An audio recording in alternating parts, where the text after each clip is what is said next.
أعوذ بالله من الشيطان الرجيم بسم الله الرحمن الرحيم رب زدني علما رب زدني علما رب زدني علما رب اشرح لي صدري ويسر لي أمري واحلل عقدة من لساني يفقهوا قولي। আমরা গতকালকে আলোচনা করছিলাম হচ্ছে সাক্ষ্য আইনের 21 ধারা পর্যন্ত। আজকে আমরা একটু রিভিশন দেই 12 ধারা থেকে 21 ধারা পর্যন্ত। সাক্ষ্য আইনের 12 ধারা হচ্ছে ক্ষতিপূরণের মামলায় আদালত যে রায় দিবেন সেটা প্রাসঙ্গিক। 13 ধারা হচ্ছে অধিকার প্রতার অস্তিত্ব সম্পর্কে যখন কোনো প্রশ্ন ওঠে এবং এই বিষয়ে সে যদি অস্বীকার করে তাহলে তার এই অস্বীকারটা প্রাসঙ্গিক। 14 ধারা হচ্ছে বিচার্য বিষয় প্রাসঙ্গিক বিষয়ের সাথে দেহের অবস্থা মনের অবস্থা যখন প্রশ্ন উপস্থাপন হয় তখন সেই বিষয়ে প্রাসঙ্গিক।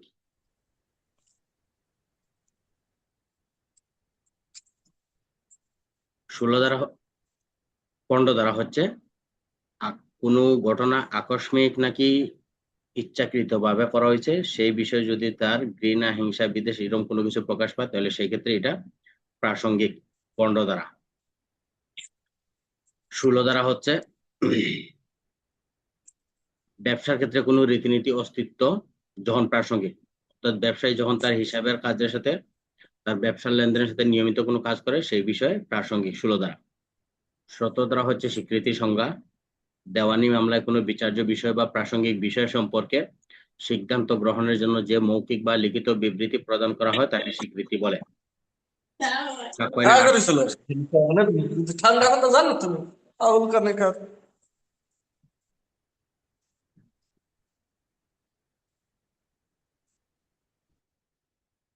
সাক্ষ্য আইনের 18 ধারা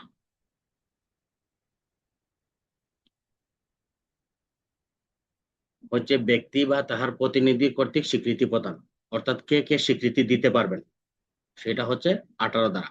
মামলার বাদী বিবাদী তার পক্ষের প্রতিনিধি বা যার মামলার সাথে স্বার্থ আছে সে স্বীকৃতি দিতে পারবে এটা এবং গ্রহণযোগ্য।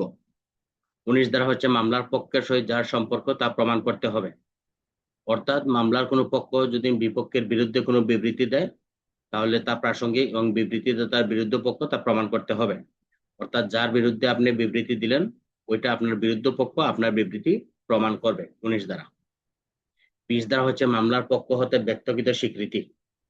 মামলার পক্ষ হতে ব্যক্তকৃত স্বীকৃতি প্রাসঙ্গিক, অর্থাৎ আপনি যখন কোনো ব্যক্তির নাম উল্লেখ করে দিবেন সেই ক্ষেত্রে ওই ব্যক্তির দেওয়া বিবৃতি প্রাসঙ্গিক স্বীকৃতি হিসেবে তখন গণ্য হবে।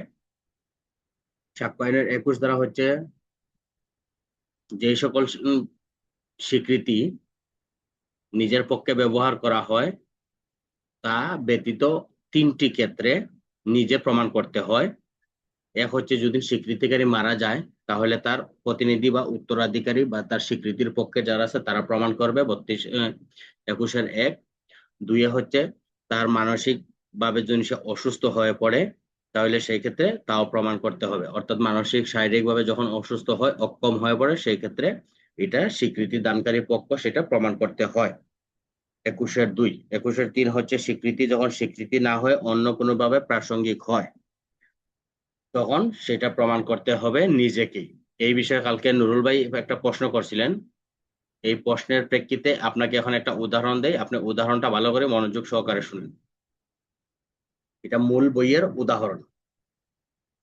যখন আপনি কোনো ব্যক্তির নিকট কোনো দ্রব্য বা বস্তু আপনি হাজির রাখলেন, আপনি কি করলেন মনে হন যে একটা জাল মুদ্রা আপনার কাছে রাখার জন্য আপনি অভিযুক্ত হয়েছেন, সেই ক্ষেত্রে আপনি কিন্তু এই মুদ্রাটা জাল বলে আপনি জানিয়া কি করছেন এটা খাঁটি নাকি মিথ্যা সেই বিষয়ে আপনি একজন পারদর্শী লোকের কাছে পাঠাইছেন। পাঠানোর পরে উনি বলছেন যে না এটা খাঁটি, কিন্তু আপনি কিন্তু অভিযুক্ত হয়েছেন জাল নোট রাখার জন্য। এই যে আপনি যে কি করছেন এটা একজন বিশেষজ্ঞের কাছে বা এক্সপার্টের কাছে পাঠাইছেন, উনি বলছেন যে এই টাকাটা খাঁটি, সেই ক্ষেত্রে আপনার বিবৃতিটা তখন প্রাসঙ্গিক। সাক্ষ্য আইনের 21 ধারা। তারপর হচ্ছে সাক্ষ্য আইনের 22 ধারা দলিলের অন্তর্ভুক্ত বিষয় সম্পর্কে মৌখিক স্বীকৃতি যখন প্রাসঙ্গিক, অর্থাৎ যখন কোনো দলিলে লিপিবদ্ধকৃত বিষয়, অর্থাৎ দলিলে যেই লিপিবদ্ধ বিষয় আছে সেই দলিলটা আদালতে হাজির না করে যদি মাধ্যমে সাক্ষ্যদানে আপনি ক্ষমতাবান হন, প্রথমে আপনাকে কি করতে হবে, এই দলিলটা মাধ্যমিক সাক্ষ্য হিসেবে আপনার হাজির করার জন্য ক্ষমতাবান হইতে হবে। তাহলে আপনি কি করতে পারবেন, এই যে দলিলটা আছে এই দলিলটা আপনি আদালতে হাজির না করেও এটার খাঁটি এবং এটার ভিতরে যে লিপিবদ্ধ বিষয় আছে সেই বিষয় সম্পর্কে আপনি মৌখিকভাবে স্বীকৃতি দিতে পারবেন। এটা হইলো 22 ধারা। তাহলে 22 ধারার হেডলাইন কি? 22 ধারার হেডলাইন হচ্ছে দলিলের অন্তর্ভুক্ত বিষয় সম্পর্কে মৌখিক স্বীকৃতি যখন প্রাসঙ্গিক। অর্থাৎ আপনি যে দলিলটা সম্পর্কে স্বীকৃতি দিতে যাচ্ছেন এই দলিলটা আপনি আদালতে হাজির করার জন্য বলা হইলো, হাজির না করে আপনি কি করতে পারবেন, দলিলটা খাঁটি হিসেবে স্বীকৃতি দিতে পারবেন। তবে অবশ্যই এই স্বীকৃতি দেওয়ার পূর্বে আপনাকে মাধ্যমিক সাক্ষ্য, কারণ মৌখিক সাক্ষ্যটা হচ্ছে কি, দলিলের যখন আপনি মৌখিক সাক্ষ্য দিবেন তখন সেটা মাধ্যমিক সাক্ষ্য হিসেবে গণ্য হবে। সেই ক্ষেত্রে আপনার এটা সম্পর্কে 22 ধারা মোতাবেক সেটা প্রাসঙ্গিক হবে। সাক্ষ্য আইনের 22-এর ক হচ্ছে ডিজিটাল রেকর্ড বা ইলেকট্রনিক রেকর্ড সম্পর্কে মৌখিক স্বীকৃতি যখন প্রাসঙ্গিক। কোনো ডিজিটাল বা ইলেকট্রনিক রেকর্ড আদালতে হাজির করার জন্য বলা হইলেও যদি হাজির না করা হয় সেই ক্ষেত্রে আপনার সেম 22 ধারার মতো এই ডিজিটাল রেকর্ড সম্পর্কে যদি আপনি মাধ্যমিক সাক্ষ্য দানের জন্য ক্ষমতাপ্রাপ্ত হন তাহলে সেই ক্ষেত্রে আপনি কি করতে পারবেন, আপনি মাধ্যমিক সাক্ষ্য দিতে পারবেন এবং এই সাক্ষ্যটাও আদালতে প্রাসঙ্গিক হবে। তাহলে আপনাকে যদি প্রশ্ন করে যে ডিজিটাল রেকর্ড বা ইলেকট্রনিক রেকর্ড সম্পর্কে মৌখিক স্বীকৃতি কি আদালতে দেওয়া যায়, তাহলে এটার উত্তর কি দিবেন নুরুল ভাই? 22 ধারা মোতাবেক স্বীকৃতি দেওয়া যায়। যদি দলিলের বিষয়বস্তু সম্পর্কে আপনি বিবৃতি দেন তাহলে সেই ক্ষেত্রে 22 ধারা মোতাবেক আপনার এটা প্রাসঙ্গিক। এখন আপনাকে প্রশ্ন করলো ডিজিটাল রেকর্ড বা ইলেকট্রনিক রেকর্ডে লিপিবদ্ধকৃত বিষয়, অর্থাৎ আপনার কম্পিউটারে রাখা বিষয় সম্পর্কে আপনি কি করছেন, মৌখিক বিবৃতি দিবেন, তাহলে সেটা কি প্রাসঙ্গিক হবে? জি, প্রাসঙ্গিক। 22 ধারা। 22-এর ক, শুধু 22 বললে হবে না, এটা 22-এর ক। 22-এর-কতে বলছে যদি আপনার ডিজিটাল রেকর্ড বা ইলেকট্রনিক রেকর্ড সম্পর্কে মৌখিক স্বীকৃতি দিতে পারবেন, তবে অবশ্যই আপনাকে এই মৌখিক স্বীকৃতি দেওয়ার পূর্বে আপনি এই দলিলের মাধ্যমিক সাক্ষ্য বা ডিজিটাল রেকর্ডের মাধ্যমিক সাক্ষ্য দেওয়ার জন্য আপনাকে যোগ্য হইতে হবে। সেই ক্ষেত্রে আপনি সেটা দিতে পারবেন। 22 ধারা। 23 ধারা হচ্ছে দেওয়ানি মামলায় স্বীকৃতি যখন প্রাসঙ্গিক। দেওয়ানি মামলায় স্বীকৃতি যখন প্রাসঙ্গিক 23 ধারা। কোনো দেওয়ানি মামলা যদি পক্ষদের মধ্যে সাক্ষী না দেওয়ার জন্য কোনো চুক্তি হয়, কোনো দেওয়ানি মামলা যদি পক্ষদের মধ্যে স্বীকৃতি না দেওয়ার জন্য কোনো চুক্তি হয় এবং আদালত যদি অনুমান করতে পারে যে আপনারা পক্ষদের মধ্যে একটা চুক্তি করছেন যে এই চুক্তির ফলে 22 ধারা। 22 ধারা হচ্ছে মনে করেন যে নাসরিন সুলতানের একটা দলিল আছে, আদালতে আপনার একটা মামলা পরিচালনা হচ্ছে, এই দলিলটা আপনি আদালতে হাজির করতে হবে, আদালত বলল যে আপনি দলিলটা আদালতে হাজির করেন। তখন আপনি কি করলেন, এই দলিলটা আদালতে হাজির না করে আপনি এই দলিলের লিপিবদ্ধ বিষয় সম্পর্কে মৌখিক বিবৃতি দিলেন। আপনার দলিলে যে লিপিবদ্ধ বিষয় আছে এই বিষয় সম্পর্কে আপনি মৌখিক যে বিবৃতি দিলেন এটাই হচ্ছে কি 22 ধারা মোতাবেক এটা প্রাসঙ্গিক। বুঝা গেছে?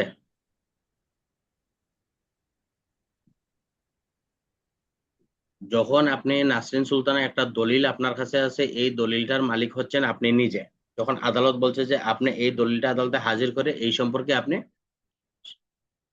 প্রমাণ করেন, তখন আপনি কি করলেন, এই দলিলটা আদালতে হাজির করলেন না, না করে আপনি এই দলিলের ভিতরে লেখা আছে যে এই দলিলটার মালিক আপনি, এটার মধ্যে সাক্ষী আছে কে, নুরুল ইসলাম সাক্ষী আছে, ঠিক আছে, নুরুল ইসলাম সাক্ষী আছে, তারপরে আপনার সেন্টু মিয়া সাক্ষী আছে, এগুলো আপনি বলে এটাকে প্রাসঙ্গিক করলেন। এই যে আপনি যে এই দলিলটা হাজির না করে যে আপনি স্বীকারোক্তিটা দিলেন, স্বীকৃতি দিলেন, সেই ক্ষেত্রে আপনার এটা হচ্ছে 22 ধারা মোতাবেক প্রাসঙ্গিক। তবে অবশ্যই আপনার এই স্বীকৃতি দেওয়ার জন্য আপনাকে আগে মাধ্যমিক সাক্ষ্য দেওয়ার জন্য যোগ্য হইতে হবে। মাধ্যমিক সাক্ষ্য দেওয়ার জন্য আপনাকে যোগ্য হইতে গেলে 65 ধারা 63 ধারা 65 ধারা মোতাবেক আপনাকে সেই যোগ্যতা অর্জন করতে হবে। তারপরে আপনি 63 দ্বারা এটা বিবৃতি হিসেবে ব্যবহার করতে পারবেন। 22 দ্বারাও একই কথা, 22-এর শর্ট হাইফেন কও একই কথা। যখন ডিজিটাল রেকর্ডে অর্থাৎ আপনার ল্যাপটপে, কম্পিউটারে, অথবা এখন তো দলিল পাইতে পাইতে 2 বছর সময় নেয়, অথবা আপনার ব্যাংকের স্টেটমেন্ট, সেগুলো আপনার কি করছে, ব্যাংকে লিপিবদ্ধ আছে, আপনার ল্যাপটপে আছে, কম্পিউটারে আছে। যখন আপনি মাধ্যমিক সাক্ষ্য দেওয়ার জন্য যোগ্য হবেন, তখন আপনি ওই আপনার ল্যাপটপে লিপিবদ্ধকৃত বিষয় সম্পর্কেও আপনি মৌখিক সাক্ষ্য দিতে পারবেন 22-এর শর্ট হাইফেন ক ধারা মোতাবেক।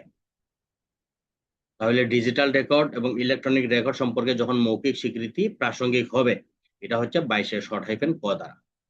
তারপর হচ্ছে দেওয়ানি মামলায় স্বীকৃতি যখন প্রাসঙ্গিক হয় 23 দ্বারা। দেওয়ানি মামলা আপনারা দুই পক্ষ অর্থাৎ নাসরিন সুলতান আর সেন্টু মিয়া কি করছেন, একটা চুক্তি করছেন যে আমাদের মধ্যে যে মামলা চলতেছে, তো ওই মামলা সম্পর্কে আমরা আদালতে কোনো সাক্ষ্য প্রমাণ দিতাম না। তখন আদালতে সাক্ষ্য প্রমাণ না পাইলে কি হবে, মামলাটা খারিজ করে দিবে। কারণ আপনারা নিজেদের মধ্যে একটা কন্ট্রাক্ট করছেন, চুক্তি করছেন যে ভাই এতদিন মামলা যা করছি করছি, এখন তোমার সম্পত্তি তুমি খাও, আমার সম্পত্তি আমারে দাও। কিন্তু আদালতে তো মামলা ঠিকই রয়েছে, এখন এটা শেষ করতে হবে না? তখন আপনারা দুইজন কি করলেন, যে চুক্তি করলেন যে আমরা আদালতের কোনো সাক্ষী দেব না। তখন যদি আদালত অনুমান করতে পারে যে আপনারা দুইজন কি করছেন, চুক্তি করছেন, সেই ক্ষেত্রে এটা প্রাসঙ্গিক। আর যদি অনুমান করতে না পারে, সরি, যদি অনুমান করতে পারে তাহলে অপ্রাসঙ্গিক, আর যদি অনুমান না করতে পারে তাহলে প্রাসঙ্গিক হবে। অর্থাৎ আপনাদের দুইজন যে চুক্তি করছেন, এই চুক্তিটা যদি আদালত ধরতে পারে তাহলে অপ্রাসঙ্গিক, আর যদি ধরতে না পারে সেই ক্ষেত্রে প্রাসঙ্গিক। এটা হচ্ছে 23 দ্বারা। তারপর হচ্ছে সাক্ষ্য আইনের 24 দ্বারা। ফৌজদারি মামলায় যখন বয় ভীতি প্রলোভন প্রতিশ্রুতি দিয়ে স্বীকারোক্তি আদায় করা হয়, আমরা সাক্ষ্য আইন পরে আসছি, সাক্ষ্য আইনের কোথাও কি আমরা স্বীকারোক্তির কোনো সংজ্ঞা পাইছি? সাক্ষ্য আইনের 3 দ্বারা যে আমরা পড়লাম, এখানে কি কোনো স্বীকারোক্তির কোনো সংজ্ঞা আছে? মুখে কথা বলেন।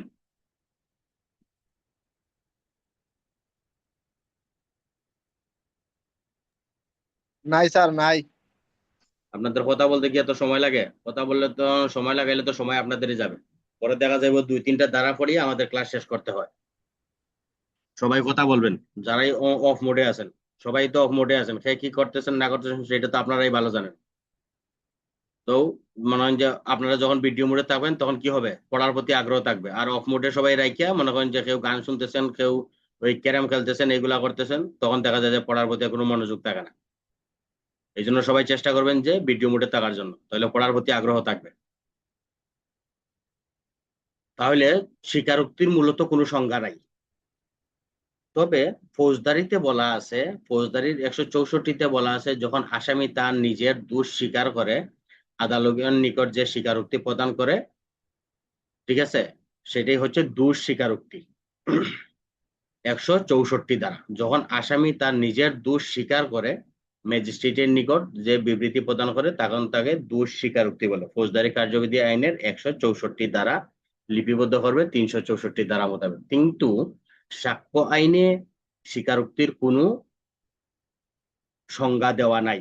তারপরেও আমরা সংজ্ঞাটা ব্যবহার করব কি, যখন যদি কোনো স্বীকারোক্তির আপনাকে দেয়, আপনি স্বীকারোক্তি লিখবেন যে আসামির দোষ স্বীকারোক্তি, সে ভয়ভীতি হুমকি প্রলোভন ব্যতীত, ভয়ভীতি হুমকি প্রলোভন ব্যতীত যখন তার নিজের দোষ স্বীকার করে বিবৃতি প্রদান করে, তখন তাকে স্বীকারোক্তি বলে। তখন ব্যবহার করবেন সাক্ষ্য আইনের 24 হতে 30 দ্বারা।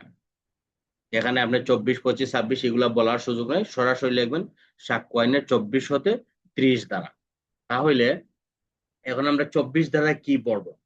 এখন ফৌজদারি মামলায় যখন ভয়ভীতি প্রলোভন প্রতিশ্রুতি দিয়ে আপনি স্বীকারোক্তি আদায় করলে, সেটা কি হবে, অপ্রাসঙ্গিক হবে। ভয় ভীতি হুমকি প্রলোভন ব্যতীত আপনি যখন কোনো স্বীকারোক্তি আদায় করবেন, ভয় ভীতি হুমকি প্রলোভন দিয়ে যখন কোনো স্বীকারোক্তি আদায় করবেন, 24 দ্বারায় সরাসরি বলে দিছে যে এটা অপ্রাসঙ্গিক। সরাসরি বলে দেওয়া আছে এটা অপ্রাসঙ্গিক। তখন আপনি কি করলেন, সে আইসা দোষ স্বীকার করলো, কি করলো, দোষ স্বীকার করলো। সাপোজ মনে করেন যে সে খুন করছে, ফোন করে আইসা বলছে যে আমি চুরি করছি, চুরির জন্য সে দোষ স্বীকারোক্তি করছে। সেই ক্ষেত্রে আপনাকে অবশ্যই সেই বিষয়গুলো আপনাকে মাথায় নিয়ে কাজ করতে হবে, সে কি এখানে কোনো আলাদা কোনো বেনিফিট নিচ্ছে কিনা। অর্থাৎ সে একটা অপরাধ করে যদি অন্য একটা অপরাধের জন্য দোষ স্বীকারোক্তি নেয়, তাহলে সেটাও কি হবে, অপ্রাসঙ্গিক হবে। ঠিক আছে। তারপরে হচ্ছে 25 ধারা। তাহলে 24 ধারা কি প্রাসঙ্গিক নাকি অপ্রাসঙ্গিক?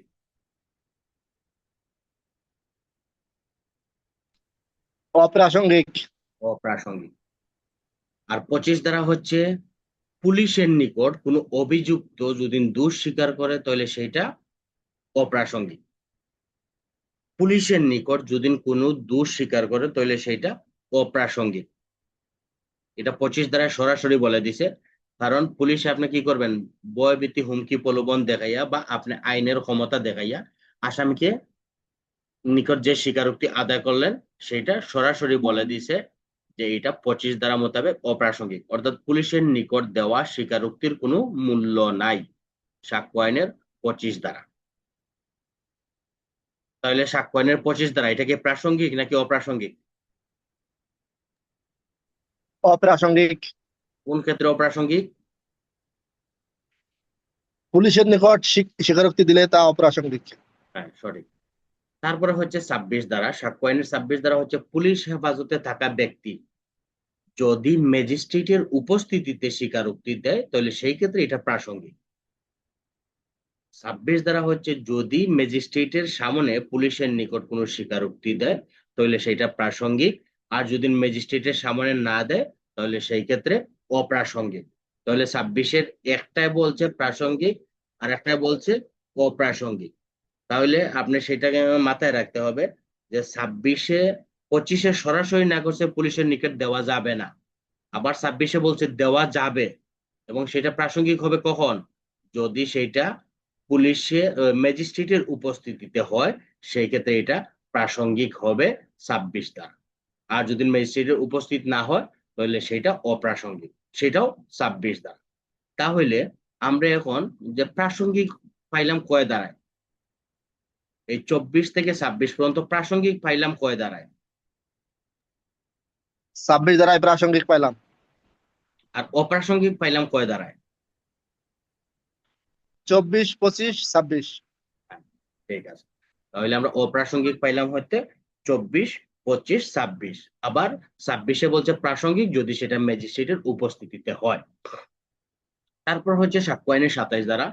পুলিশ হেফাজতে থাকা আসামি কি করছে, যদি কোনো তথ্য দেয়, কোনো উপাত্ত দেয়, আর তার তথ্যের দেওয়া ভিত্তিতে যতটুকু আলামত উদ্ঘাটন করা হবে ততটুকুই প্রাসঙ্গিক হবে।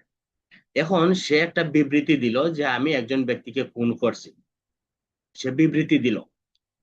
বিবৃতি দেওয়ার পরে এখন আপনি ঘটনাস্থলে এই আসামিকে নিয়ে আপনি ঘটনাস্থলে গেলেন যে তুমি খুন করছো, তাহলে কোনটা কি দিয়ে করছো? চাকু দিয়ে করছো। তাহলে চাকুটা কোথায়? যে আমি চাকুটা এই নদীর পাড়ে আমি রেখে দিয়ে আসছি বা জুপের আড়ালে ফেলে দিয়ে আসছি। যখন আপনি তার এই স্বীকারোক্তির ভিত্তিতে আপনি তার দেখানো মতে আপনি ওই চাকু ছুরিটা আপনি উদ্ধার করবেন, তখন এই চাকু ছুরিটা এবং তার দেওয়া তথ্যটা 27 ধারা মোতাবেক প্রাসঙ্গিক হবে। আমরা গতদিন একটা প্রশ্ন দিয়েছিলাম হচ্ছে অনলাইনে যে আলামত কত দ্বারা প্রাসঙ্গিক। এখানে আবার অনেকে লেখছে সাক্ষ্য আইনের 27 ধারা মোতাবেক আলামত প্রাসঙ্গিক। সাক্ষ্য আইনের 27 ধারায় আলামত প্রাসঙ্গিক না, পুলিশের নিকট যে বিবৃতি দিছে এই বিবৃতির যতটুকু অংশ পুলিশ উদ্ধার করছে ততটুকুই হচ্ছে প্রাসঙ্গিক, আর আলামত হচ্ছে প্রাসঙ্গিক 8 ধারা মোতাবেক।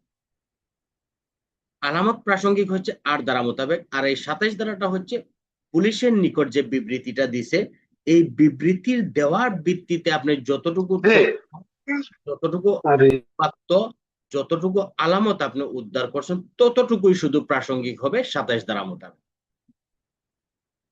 বুঝা গেছে?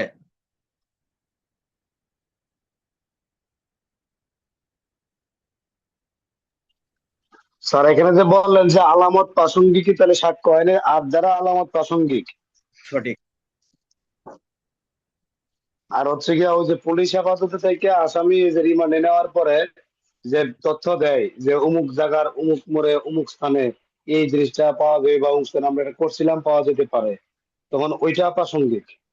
ওইটা প্রাসঙ্গিক হচ্ছে 27-এ, যে আপনি তার 27-এ স্বীকারোক্তির ভিত্তিতে যতটুকু আলামত উদ্ধার করছেন ঠিক ততটুকুই প্রাসঙ্গিক হচ্ছে 27-এ।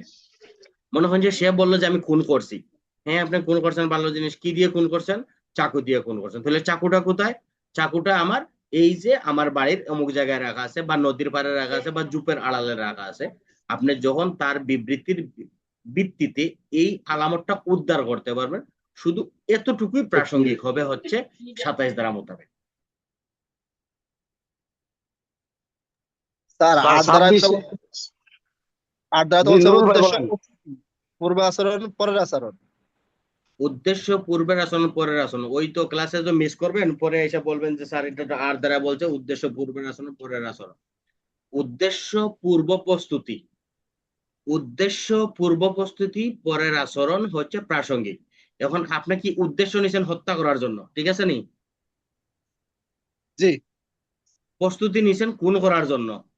এখন প্রস্তুতি যে আপনি খুন করতে নিলেন, কি নিয়ে খুন করতে গেলেন? চাকু নিলাম বা চাকু ছুরি নিলেন, নিলাম। তুলে নিলেন। এই যে চাকু নিয়ে আপনি খুন করলেন, প্রস্তুতি নিলেন, খুন করলেন, তাহলে এই চাকুটা কি?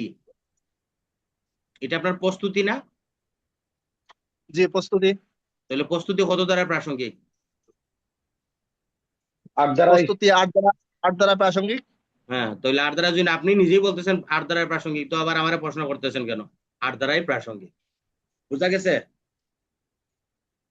তো স্যার এই যে 27 ধারায় যে এই যে চাকুটা যখন পাইলো, মামলা হওয়ার চাকুটা পাইলো, তখন 27 ধারা। জি না, 27 ধারা হয়েছে আপনি খান নিকট আপনি স্বীকারোক্তি দিছেন পুলিশ হেফাজতে। পুলিশের নিকট।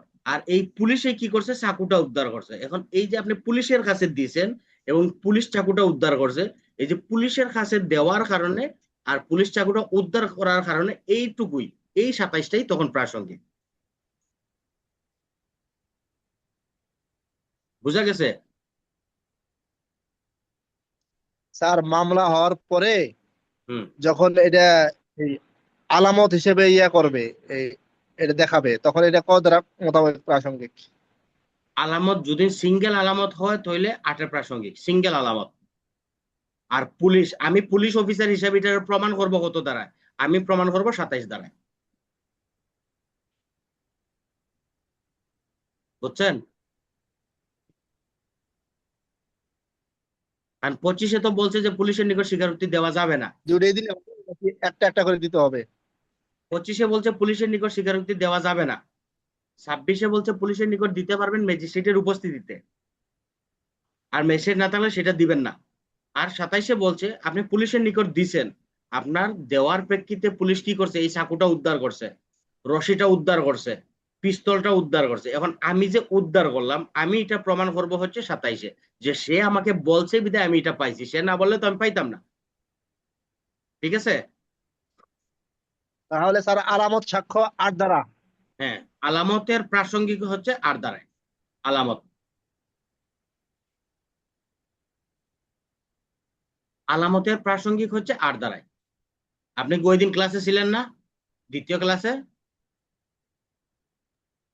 স্যার বিষয়টা স্যার নুরুল ভাই, ছিলাম না। স্যার এইভাবে বলা যায় না স্যার যে ঘটনার পূর্ব প্রস্তুতিমূলক যে কার্যক্রমটা, এটা হুম। এটাকেই তো আমরা আলামত হিসেবে গ্রহণ করি, আর এটা হচ্ছে 8 ধারার প্রাসঙ্গিক, আর হচ্ছে গিয়ে ঘটনার পরবর্তী পুলিশ হেফাজতে বয়ানটাকে 27 ধারা প্রাসঙ্গিক। এভাবে বলা যায় না স্যার?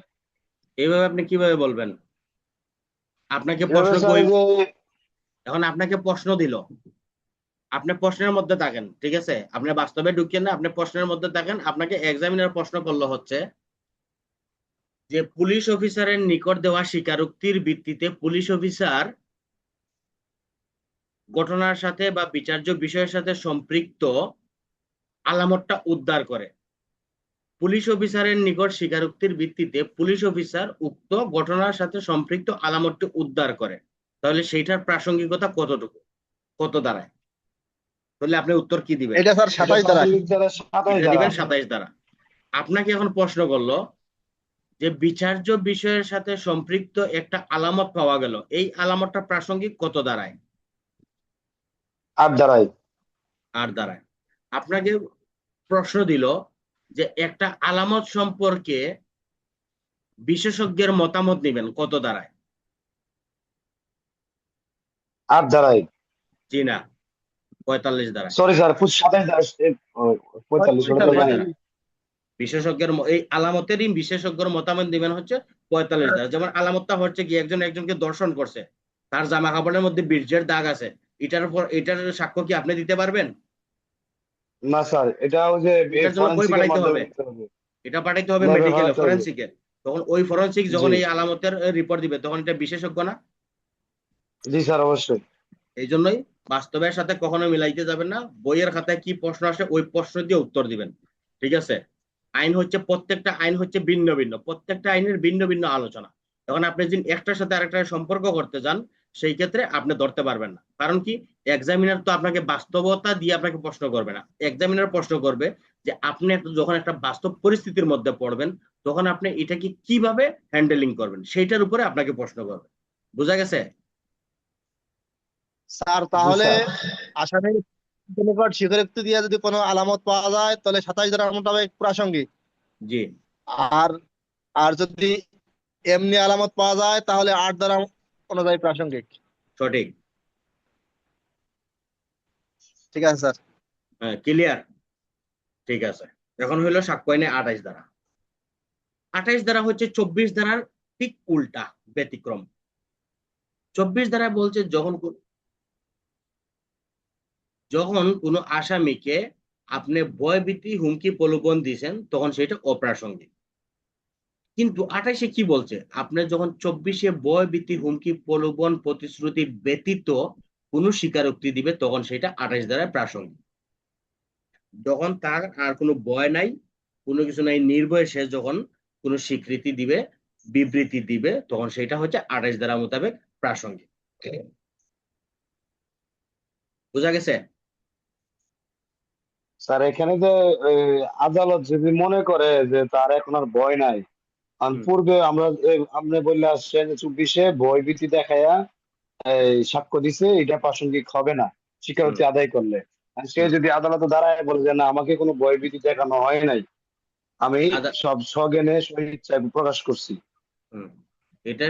তখন এটা সে আদালতে দাঁড়াইয়া বলবে না, এটা সে ম্যাজিস্ট্রেটের নিকট বলবে, এবং যেই ম্যাজিস্ট্রেটের স্বীকারোক্তিটা লিপিবদ্ধ করবে উনি তাকে পর্যাপ্ত পরিমাণ সময় দিবে। আপনি ফৌজদারি কার্যবিধি 164টা কি ভালোভাবে পড়ছিলেন?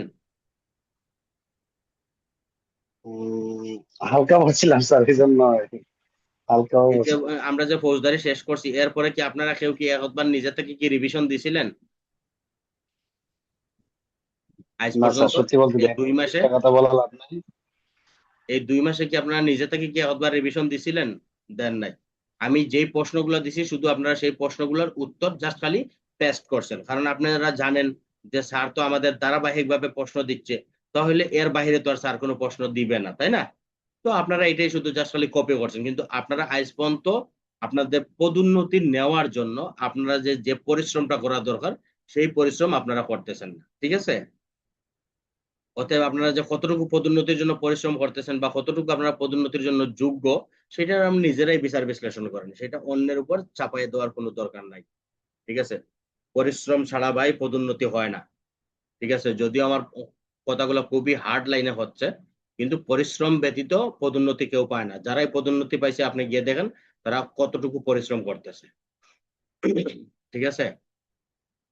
তাহলে সাক্ষ্য আইনে 28 ধারা হচ্ছে যখন ভয়ভীতি হুমকি প্রলোভন ব্যতীত সে স্বীকারোক্তি প্রদান করবে তখন সেইটা 28 ধারা মোতাবেক প্রাসঙ্গিক হবে। তারপর হচ্ছে সাক্ষ্য আইনের 29 ধারা।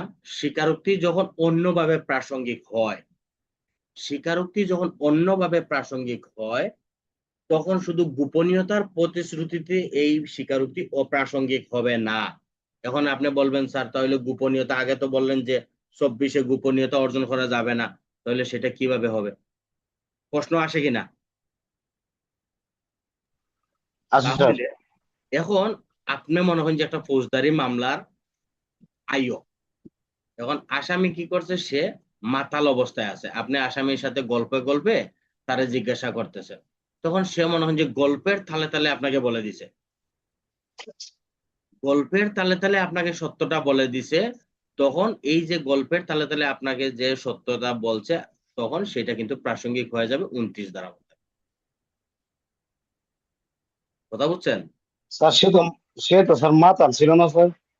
হ্যাঁ মাতাল ছিল, কারণ মাতাল থাকা অবস্থায় তো সে কোনটা সত্য বলতেছে মিথ্যা বলতেছে সে তো জানে না, কারণ তখন তো সে না, স্বাভাবিক সেন্সে ছিল না।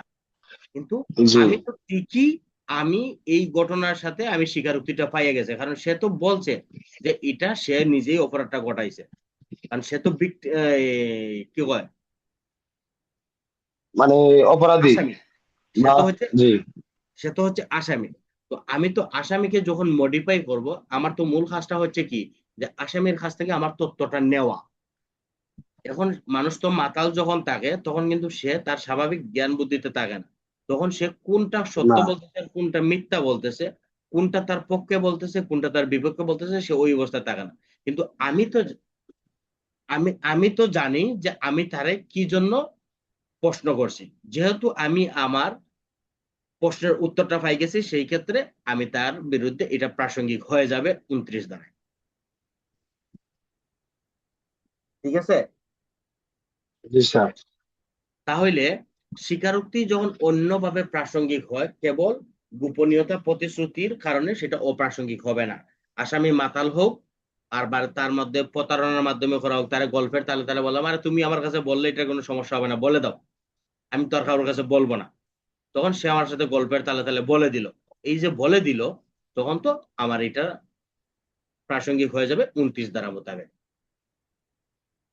স্যার এই যে বলবো না বা হচ্ছে তার সাথে যে একটা এই মানে একটা প্রতিশ্রুতিমূলক একটা কথা বলা হয়, কিচ্ছুই তো না বা বলো, বলতে পারো, বিশ্বাস করতে পারো, এটা কি স্যার এখানে বলা হয়েছে যে গোপনীয়তার প্রতিশ্রুতির দরুন তা অপ্রাসঙ্গিক হবে না, মানে প্রতিশ্রুতি দিছে হ্যাঁ, তারপরে এটা মানে, জি যেমন স্যার আমি বলেন তারা স্যার, আমি তারা বললাম যে তুমি বলো আমার কাছে, আমি কারোর কাছে বলবো না, এটা সমস্যা নাই। তখন সে কি বললো, যে তুমি বলো আমি কারোর কাছে বলবো না। এখন সে তো আমার কাছে বলে দিছে না। জি, তখন আমি আদালতের জি, জানাই দিলাম যে আদালত, সে তো আমার কাছে এইভাবে বলছে। কিন্তু এই যে আমি তার সাথে যে প্রতিশ্রুতি দিয়েছিলাম, আমি তো এটা ভঙ্গ করলাম না। জি স্যার, তার সাথে জি, প্রতারণা করলাম, যেহেতু আমি তার কথাটা রাখি নাই। জি, এই কারণে এটা জি, অপ্রাসঙ্গিক হবে না, এটা প্রাসঙ্গিকই হবে 29 ধারা মোতাবেক। ও, তারপর হচ্ছে 30 ধারা। ঠিক আছে, প্রমাণিত যে স্বীকারোক্তি, উক্ত স্বীকারোক্তিকারক বা তার সহিত একই অপরাধে যৌথভাবে বিচারাধীন ব্যক্তিকে প্রভাবিত করে তা বিবেচনা। অর্থাৎ তাহলে এটা আমরা কি বলবো, যখন একটা অপরাধে একসাথে দুইজনের বিচার হয়, যেমন একটা অপরাধে একসাথে দুইজনের বিচার হয়, তখন একজনের পক্ষে আরেকজনের দেওয়া বিবৃতি প্রাসঙ্গিক। এখন মনে করেন যে সেন্টু মিয়া আর রেজাউল একটা অপরাধে অভিযুক্ত, একই অপরাধে অভিযুক্ত। তখন সেন্টু মিয়া এবং রেজাউল কি করলো, সেন্টু মিয়া বললো যে মহামান্য আদালত, রেজাউল আমার সাথে এই কাজে জড়িত ছিল।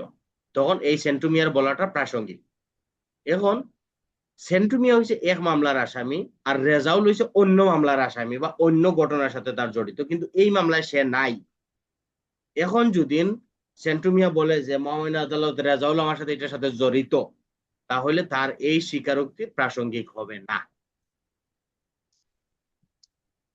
ঠিক আছে। মানে একই অপরাধে অপরাধী হতে হবে। একই অপরাধে অপরাধী হইতে হবে, একই আদালতে বিচার হইতে হবে। তাহলে মানে আপনি যখন কাজ তার বিরুদ্ধে, কাজ হতে হবে দুইটা, হ্যাঁ, একই অপরাধে অপরাধী একই আদালতে বিচার বিচার অনুষ্ঠিত। হ্যাঁ, সেই ক্ষেত্রে আপনি যদি রেজাউলকে দোষ দেন, তাহলে আপনার এই দোষটা রেজাউলের উপরে প্রাসঙ্গিক হবে। কিন্তু আপনি হচ্ছেন চুরির মামলার আসামি, রেজাউল হচ্ছে খুনের মামলার আসামি।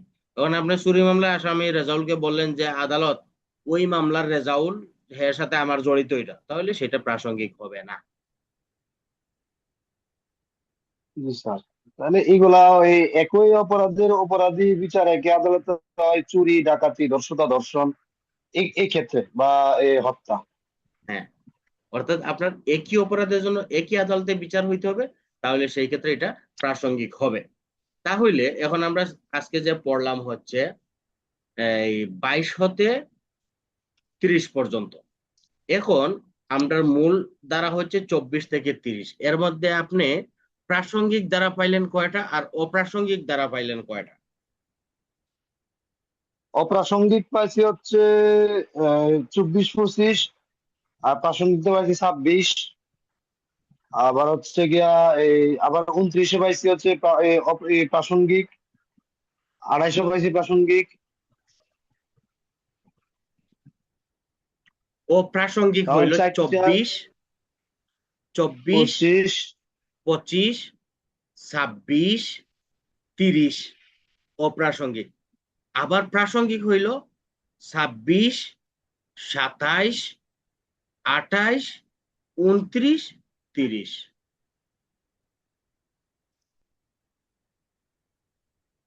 তার এখন মানে আপনি স্যার ওই যে 26 ওই প্রাসঙ্গিক অপ্রাসঙ্গিক, 30 প্রাসঙ্গিক অপ্রাসঙ্গিক, হ্যাঁ, আবার 27 প্রাসঙ্গিক 26 অপ্রাসঙ্গিক, 27 প্রাসঙ্গিক প্রাসঙ্গিক অপ্রাসঙ্গিক। অপ্রাসঙ্গিক। যদি না আপনার নিকট স্বীকারোক্তি দিল কিন্তু আপনি আলামত উদ্ধার করতে পারলেন না, তাহলে তো সেটা অপ্রাসঙ্গিক।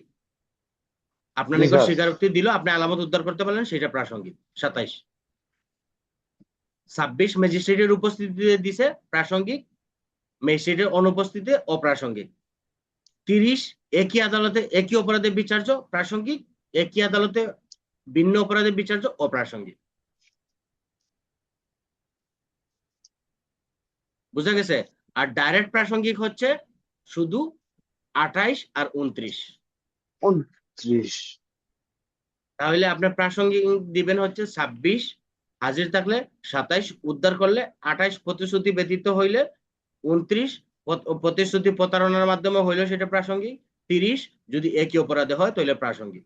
আর অপ্রাসঙ্গিক হচ্ছে ভয়ভীতি দেখাইলে 24, 25 পুলিশের নিকট দেওয়া যাবে না, 26 ম্যাজিস্ট্রেট অনুপস্থিত হইলে, 27 যদি আলামত উদ্ধার না করতে পারে, 30 যদি ভিন্ন মামলায় হয় তাহলে সেই ক্ষেত্রে অপ্রাসঙ্গিক।